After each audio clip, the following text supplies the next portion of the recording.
আপনাদের সবার কাছে আমার যে দাবি, সে দাবি হলো আপনারা রমজান মাসে উপস্থিত হয়েছেন। এই রমজান মাসে উপস্থিত হয়েও আমরা কিছু কথা ভুলতে পারি না। আমাদের মুসলিম ভাই বোনদের কথা, মুসলিমদের কথা আমরা ভুলতে পারি না, ভুলা যাবে না। আজকে আপনারা অবগত আছেন, ফিলিস্তিনের মুসলিমরা নির্যাতিত ও নিপীড়িত, ইহুদিরা তাদের উপর অত্যাচার করে চলেছে। এখন বর্তমানে ফিলিস্তিনের লোকেরা খাওয়ার জন্য কি হাহাকার তাদের ভিতরে, তারা না খেয়ে ফিলিস্তিনের শিশুরা মারা যাচ্ছে।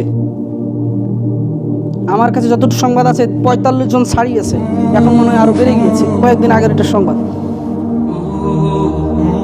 ফিলিস্তিনদের ভুলবেন না, আপনাদের দোয়াতে থাকতে হবে ফিলিস্তিনি ভাই বোনদের জন্য। আল্লাহ, তুমি ফিলিস্তিনি ভাই বোনদেরকে ধৈর্য ধারণ করার তৌফিক দাও, তাদেরকে হেফাজত করো এই ইহুদি খ্রিস্টানদের হাত থেকে।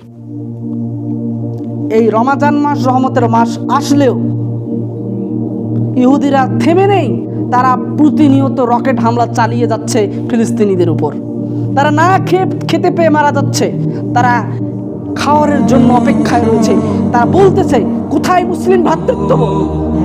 কোথায় কোথায় মুসলিমরা? আরব বিশ্বের মুসলিমরা কোথায়? অন্যান্য দেশের মুসলিমরা কোথায়?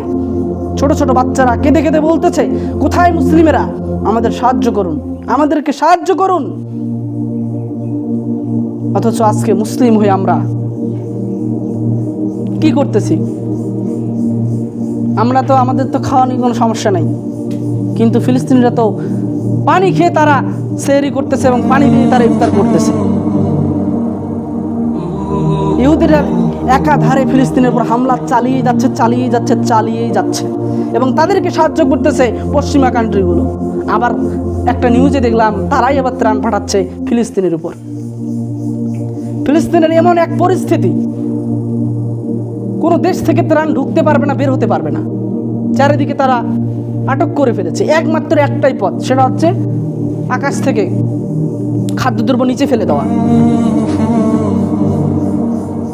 তারা হেলিকপ্টার করে বা প্লেনে করে ওখান থেকে খাদ্যদ্রব্য ফেলে দিচ্ছে। মাটিতে দেখতেছি শস্য দানা মাটি ধুলার সাথে মিশে গিয়েছে, সেই সব ওগুলো পুরো উঠিয়ে নিচ্ছে ছোট ছোট বাচ্চারা। একটা রুটির জন্য নালকাল করতেছে তারা। কি এক অবস্থা! অথচ আমরা, আমাদের অবস্থান কোথায়?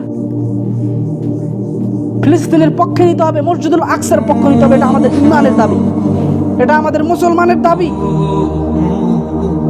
হ্যাঁ, আমরা তাদেরকে কিছু বড় করে সাহায্য তো পাঠাতে পারবো না, কিন্তু দোয়ার মাধ্যমে পাঠাতে পারবো। আমরা দোয়া সবচেয়ে বড় শক্তিশালী অস্ত্র আমাদের কাছে এখন। সালাতে দোয়া করেন, ইফতারের পূর্বে দোয়া করেন, রমাজানে দোয়া করেন, রাত জেগে জেগে দোয়া করেন।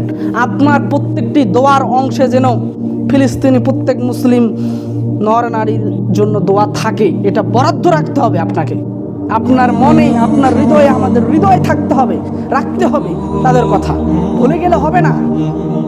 রাসূল সাল্লাল্লাহু আলাইহি সাল্লামের কাছে বায়াত গ্রহণ করেছিলেন মুসলমানের, যারা বায়াত গ্রহণ করে মুসলমান হয়েছিল, তাদের বায়াতের একটা প্রথম অংশ হচ্ছে তারা পুরো মুসলিমের জন্য, পুরো পৃথিবীর মুসলমানের জন্য মঙ্গল কামনা করবে, তাদের জন্য দোয়া করবে। এই মর্মে তারা বায়াত গ্রহণ করেছিল নবী সাল্লাল্লাহু আলাইহি সাল্লামের কাছে। একাধিকভাবে সহিহ বুখারীর বর্ণনা এসেছে। কেন আমরা ফিলিস্তিনকে ভুলে গিয়েছি? আজকে দেখেছেন, আপনারা হয়তো অবগত আছেন, ভারতের নয়াদিল্লিতে সেখানে নামাজরত মুসল্লিদের উপর এক পুলিশ লাথি মারে উঠিয়ে দিচ্ছে। শহরের অবস্থা তো হয়তো জানেন যে নামাজ জুমার দিনে জায়গা পাওয়া যায় না, শেষ পর্যন্ত রাস্তায় নামাজ পড়তে হয়। আর সেই পরিস্থিতি আমাদের বাংলাদেশে ঢুকে গিয়েছে। আপনারা অবগত আছেন, বিশ্ববিদ্যালয়গুলোতে তারা ইফতারের আয়োজন করেছে, কোরআন তেলাওয়াতের আয়োজন করা হয়েছে, সেখানে তাদের উপর হামলা চালানো হয়েছে, তাদেরকে রক্তাক্ত করা হয়েছে, তাদেরকে ক্ষতি পৌঁছানো হয়েছে, চোট পৌঁছানো হয়েছে। কোথায় যাচ্ছে দেশের পরিস্থিতি? আমরা মুসলমান, বাংলাদেশে মুসলমান কান্ট্রি 98%, 99%, পারলে তো 100%ই বানাই দিই যে মুসলমান কান্ট্রি। কিসের মুসলমান?